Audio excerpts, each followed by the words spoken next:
In the last one, I actually am just, it has been a little while, so I am looking through my last video to see. We learned more evidence connecting the laptop to Hunter, like years of IDs and licenses, insurance policies, stuff that you can't fake. We learned weird details like that Hunter's mother was reported to have had a stillborn or perhaps aborted child that we have not learned more about in that video, but maybe we'll learn more in this one. We learned about the convoluted process of how these documents are handled and the freaks and demons that they're handled by. We also learned factually that the media engaged in a cover up to cover up prior to an election valuable information that the voting base of this country had the right to know. And not just news sources like Politico and CNN and MSNBC and the Washington Post, but entire social media platforms like Facebook and Twitter. I learned about the Parmesan cheese specifics and just how much the entire Biden family loses their shit, but mainly Hunter Biden. And I wonder if it has anything to do with the fact that he's getting so high that he's smoking Parmesan cheese. Anyway, now we are on to the timeline. With the foregoing background in mind, this is a comprehensive timeline of the Biden laptop saga. In 2010, March 2nd, John Paul Mac Isaac registered the Mac Shop Incorporated in Delaware. So that's a relatively new company. 2013, May 7th, Hunter received 2 waivers for his age and a previous cocaine offense in order to be commissioned as an ensign in the Navy Reserves to a sedentary post in the Public Affairs Unit. In June, on the very first day of his Navy duty in Norfolk, Virginia, Hunter failed a drug test. On December 2nd, Hunter flew with Joe on Air Force Two to China and met with his business partners, which included executives at the state-owned Bank of China, and introduced Joe to one of them. 2014, February 16th, Hunter and his attorney, Thomas Gallagher, were notified by the Assistant Secretary of the Navy, Juan Garcia III, that Hunter had been administratively discharged for cocaine use. February 21st, after months of Western-backed protests, the Ukrainian parliament voted to oust President Viktor Yanukovych in the following days. Yanukovych sought exile in Russia. March 16th, in response to an article that Hunter emailed to his longtime business partner, Devin Archer, entitled "Joe Biden Lurks Behind Every U.S. Action on Ukraine," Archer responded, "There is a, quote, unique timing here in this upcoming opportunity. One door closes and another opens." April 1st, Archer joined the board of Burisma, a gas company in Ukraine, which was co-founded by Mykola Zlochevsky, who served as an advisor to Yanukovych, even though Archer had no experience working in the Ukraine and did not speak the language. I just say the Ukraine. April 12th, the White House released a statement announcing Joe would visit the Ukraine in 10 days to, quote, consult on the latest steps to enhance Ukraine's short and long-term energy security. See, this is all the way back in 2014. This is when Obama was president. April 13th at 12:43 a.m., Hunter emailed Archer an extremely long memo about leveraging Joe's position as the public face of the U.S. administration's policy in Ukraine. Quote, "The Burisma contract should begin now, not after the upcoming visit of my guy, Joe. That Burisma contract should include a retainer in the range of $25K per month with additional fees where appropriate for more in-depth work to go to BSF, Boys Schiller Flexner LLP, for our protection." Yeah, I don't know why the fire was lit under their ass in 2014. Holy moly, there's still even more from 2014. And a lot in April. Wow. April 1st, April 12th, April 13th. 16th, 18th, 21st, 23rd, 25th, 28th. Wow, like almost every day they were doing something in April of 2014. April 16th, Archer visited Joe at the White House under the pretense of his son's school project. April 18th, Hunter joined the board of Burisma even though he too had zero experience working in the energy sector or Ukraine and did not speak the language. April 21st, Joe arrived in Ukraine during the transatlantic flight. Joe's staff briefed reporters about the U.S. plan to help Ukraine extract their unconventional gas resources, for which Burisma held a current license. April 23rd, Archer gave an interview, which was later posted on Burisma's website, about how Archer knows the U.S. Secretary of State, John Kerry, and Joe. April 25th, Joe was reported as the public face of the administration's handling of Ukraine. April 28th, authorities in the United Kingdom froze $23 million from the London bank accounts of Zlochevsky, one of Burisma's key owners. May 12th, Burisma publicly announced that Hunter joined its board. May 13th, Burisma posted a photo of Joe and Archer at the White House on their website. Joe's lawyer demanded that Burisma remove the photo. Eventually, Burisma complied with the demand. September 10th, Archer committed one of his many FARA violations by advocating to U.S. officials at the U.S. Embassy in Kiev as an unregistered agent on behalf of Burisma, his foreign principal. Okay, now we're finally into 2015, so I don't know what they were doing the rest of the year, 2014. They got a lot done in spring. 2015, February 16th. Hunter violated the FARA and lobbied the U.S. State Department on behalf of Zlochevsky to strong-arm the Mexican government in an effort to secure safe passage for Zlochevsky's trip to Mexico. Zlochevsky was justifiably worried about being denied entry. April 17th. These names are killing me. Vadim Pozharsky, an in-house advisor to Burisma's board, thanked Hunter for the opportunity to meet with Joe the previous evening at the Cafe Milano restaurant in D.C. The sitting Prime Minister of Kazakhstan, Karim Masimov, who was recently arrested for treason, was invited to the dinner as well, alongside Kazakh oligarch Kenis Rakishev. December 2nd, Hunter and Archer, along with their ever-present handler, Eric Schwerin, received real-time White House conference call notes regarding Joe's upcoming travel to Ukraine from Blue Star Strategies, whose leaders, Sally Painter and Karen Tramontano, were illegally representing Burisma by not registering as agents of a foreign principal, Burisma, with the DOJ per FARA. December 6th, Joe's own staff recommended that he, quote, not get into naming names or accusing individuals in response to the potential question, quote, do you think Zlochevsky is corrupt? December 8th, the New York Times published a story about Hunter and the investigation into Burisma by Ukrainian prosecutors. Quote, the credibility of the vice president's anti-corruption message may have been undermined by the association of his son, Hunter Biden, with one of Ukraine's largest natural gas companies, Burisma Holdings, and with its owner, Mykola Zlochevsky. 2016, where Obama is finally leaving office during this time. 2016, February 18th.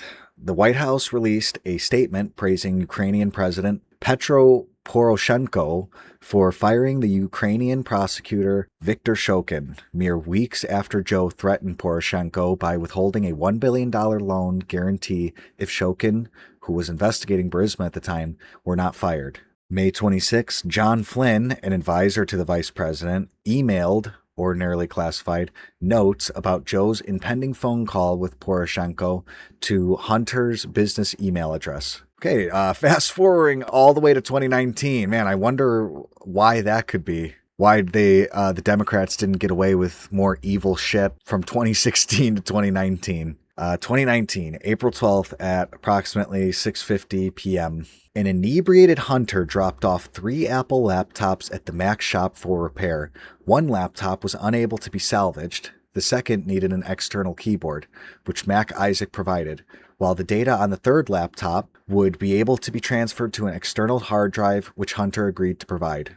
April 17th, Hunter returned to the Mac shop with a new Western Digital external hard drive on which to transfer the data from the third laptop. April 17th. So that was in the morning. Now this is in the afternoon. Just Mac Isaac completed the data recovery. April 25th, Joe announced his candidacy for President of the United States. July 25th, President Trump called Ukrainian President Volodymyr Zelensky September 24th, Congresswoman Nancy Pelosi announced the commencement of a presidential impeachment inquiry into President Trump's call with Zelensky. October 9th, Mac Isaac's father, Richard Stephen Mac Isaac, a graduate of the U.S. Air Force Academy and retired colonel, was rebuffed and told to lawyer up at the FBI's Albuquerque field office after he offered to give an agent at the FBI a copy of the hard drive.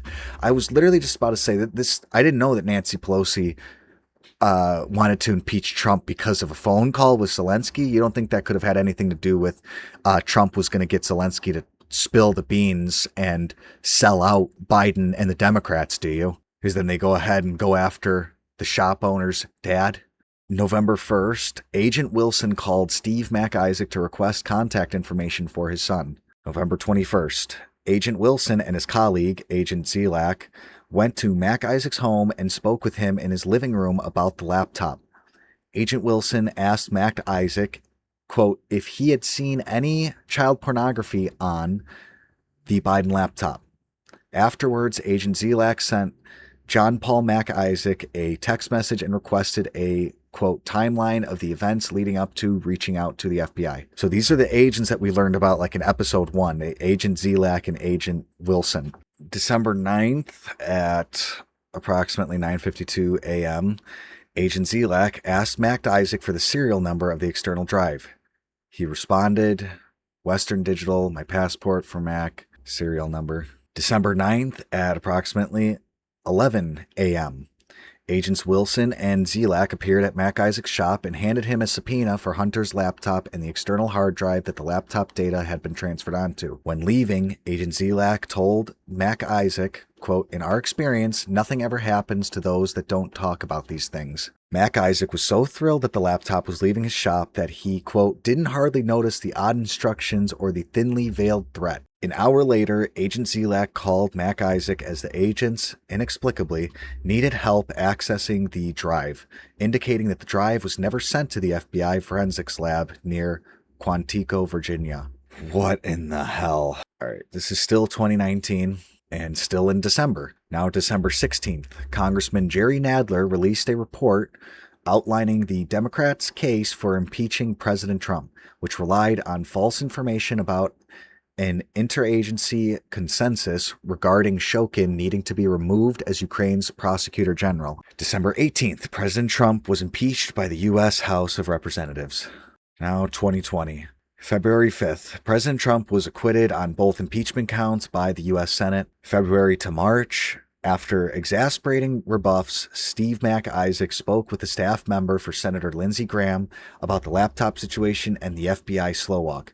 After ignoring Steve for a week, the staff member refused to cooperate with Mac Isaac and did not follow up. May 19th and 21st, John Paul Mac Isaac's uncle, Ron Scott, who was also a retired Air Force colonel, sent a one-page summary email and fax to Judicial Watch about the laptop and included a redacted copy of the subpoena. Scott received no response from Judicial Watch or its president, Tom Fitton. May 29th, Scott sent a fax to the office of Senator Ron Johnson about the laptop and again included a redacted copy of the subpoena. Scott received no response from Senator Johnson's office. See, this is proof, and I call it out all the time, that Republicans and the GOP in Congress just don't do anything. And it's no wonder that we are looking like we're going to lose the midterms to a bunch of socialists. August 28th, Mac Isaac sent Robert Bob Costello, an attorney in New York who counted Rudy Giuliani as a client, a copy of the hard drive. September, the IC alerted Facebook in private meetings of a foreign manipulation attempt involving a trove of documents and directed Facebook to view the trove with suspicion. October 14th, the New York Post published a story about an email on the Biden laptop which proved beyond a reasonable doubt that Joe met with Hunter's foreign business partners, exposing the lie that Joe had never discussed Hunter's overseas business dealings. October 19th, former U.S. IC spooks released a public statement on the Hunter Biden emails. November 2nd, Mac Isaac was forced to shut down in-person consultations at his repair shop due to the numerous threats that he received. Wow. December 31st, Mac Isaac, through his longtime business agent, Lori Wardell, filed papers entitled Dissolution Short Form from the Mac Shop Incorporated, thereby closing his repair shop. All just because the vice president's drug addict, degenerate son came to your shop to have his laptop fixed. Now, 2021, in March, Mac Isaac was forced to start a new laptop repair business, Johnny Mac's, near Denver. I can't believe he would go back to doing that, but, if that's what he spent all of his life doing, and more power to him. April 2nd, Hunter finally admitted, after 6 months of repeated denials, that the laptop Mac Isaac repaired certainly could be authentic, but that it also could have been Russian intelligence. What? How do you not know? This is just an admission. He admitted to it April 2nd, 2021. And now today he's on Hunter's podcast saying, nope, now it's Israel that did it. August 30th, Obama appointee Judge Beth Bloom dismissed Mac Isaac's defamation case in the SD against Twitter with prejudice and ordered Mac Isaac to pay Twitter's legal fees. November 4th, the FBI conducted a raid on the homes of 2 people linked to Project Veritas in an effort to find incriminating evidence about their exposure of Ashley Biden's diary. Interesting. November 6th, the FBI conducted yet another raid in the early morning with a battering ram on the apartment of James O'Keefe, the founder of Project Veritas, over Ashley's diary. Wow. Into 2022, I guess. January 30th, the New York Post and Breitbart published stories about a subpoena from the District of Delaware to J.P. Morgan that Marco Polo had received from a whistleblower. The subpoena for the Biden's wire transfers from the Bank of China was sent on 5/15/2019. February 1st, the editorial board of America's oldest newspaper called for a special counsel to be appointed to investigate Hunter, citing the subpoena that Marco Polo provided to the publication. March 12th, Mac Isaac revealed that the IRS and an executive agency in Delaware harassed him. March 16th, the New York Times grudgingly admitted that the Biden laptop was authentic. May 14th, Marco Polo launched a keyword searchable database, BidenLaptopsEmail.com, which contained more than 128,000 emails from the abandoned device. June 8th, the New York Post reported that Marco Polo had gained access to a backup file of Hunter's iPhone XS, which was stored on the abandoned laptop. The invoice with Hunter's professionally corroborated signature for the repair, which Hunter never paid, can be seen below. Additionally, the invoice for Mac Isaac's inventory tracking software was used as an exhibit in his unsuccessful defamation lawsuit against Twitter. The text at the bottom of Hunter's signed invoice clearly stipulated the consequences if he did not return to the repair shop to pick up the laptop. Quote, equipment left with the Mac shop after 90 days of notification of completed service will be treated as abandoned, and you agree to hold the Mac shop harmless for any damage or loss of property. In the event of non-payment, the Mac shop reserves the right to remove any equipment or parts installed. But who cares when you're the president's son? After receiving threats for over a month, Mac Isaac released 5 videos which provided more background. The transcripts of the 5 videos are in the endnotes section of this report. The aforementioned subpoena issued by Assistant U.S. Attorney for the District of Delaware, Leslie Wolf, which was signed by Agent Wilson, included the serial number of the Biden laptop, which matched the metadata on our copy of its hard drive, along with the serial number of the external hard drive onto which Mac Isaac copied the laptop's data. And more federal documents confirming the connection of this laptop to Hunter Biden. As was the case with his longtime business partner and convicted felon, Devin Archer, Hunter graduated from Yale around the same time as Leslie Wolf. Leslie's husband, Daniel Wolf, just so happens to be a professor at the same school where Joe ran the Biden Center for Diplomacy and Global Engagement, University of Pennsylvania. Leslie's husband teaches at the medical school. The university, which controlled the funding and budget for the Biden Center, received more than $22 million from anonymous Chinese donors, $15 million of which came in just a 2-month span from March to May of 2018, thereby repeatedly and blatantly violating the section. The federal statute does not permit anonymity to foreign donations over a $250,000 threshold. But that's totally not a president lining his buddy's pockets through foreign countries. The final document exchange between the FBI and Mac Isaac was a receipt of property form. The case ID confirmed the money laundering investigation was being conducted by the BAFO. Besides inadvertently misspelling the surname of Agent Wilson, the Twitter threads shown below from Adam Housley and 2 anonymous users turned out to be extremely precocious and thorough. If not but for Mac Isaac's courage, the feds could have buried the Biden laptop under Rule 6, the grand jury secrecy guidelines from the Rules of Criminal Procedure. After Hunter realized that he had in fact forgotten to pick up his laptop, he dispatched his lawyer and fixer, George Mezires, to call Mac Isaac and ask very diplomatically, we are sure, what in the hell was going on. Apparently, Mezires had been contacted by the New York Post to comment on the materials that the Post would publish the next day, 10/14/2020. Hunter needed Mezires to run interference and quickly. Hunter evidently told Mezires that he dropped off the laptop in 2017, which Mezires then conveyed to Mac Isaac. In fact, Hunter had abandoned the laptop 2 years later in 4/2019. Third-party sources confirmed the authenticity of the email below. In a republic with even the patina of an impartial press corps, the email below would have inspired curiosity and fresh reporting. John Paul, thank you for speaking with me tonight. As I indicated, I am a lawyer for Hunter Biden, and I appreciate you reviewing your records on this matter. Thank you. Dear Hunter, thank you for inviting me to DC and giving an opportunity to meet your father and spend some time together. It's really an honor and pleasure. I am going to leave it there. Again, just building more and more, little by little, into the corruption, and it's insane how none of it is talked about today. And a lot of it does have to do with Republicans being spineless, not doing anything, but that doesn't necessarily mean that they're implicated with it. Yeah, I'm still going to continue with this, and still try streaming on Kick as well, my gaming. Yeah, I will see you guys in the next one.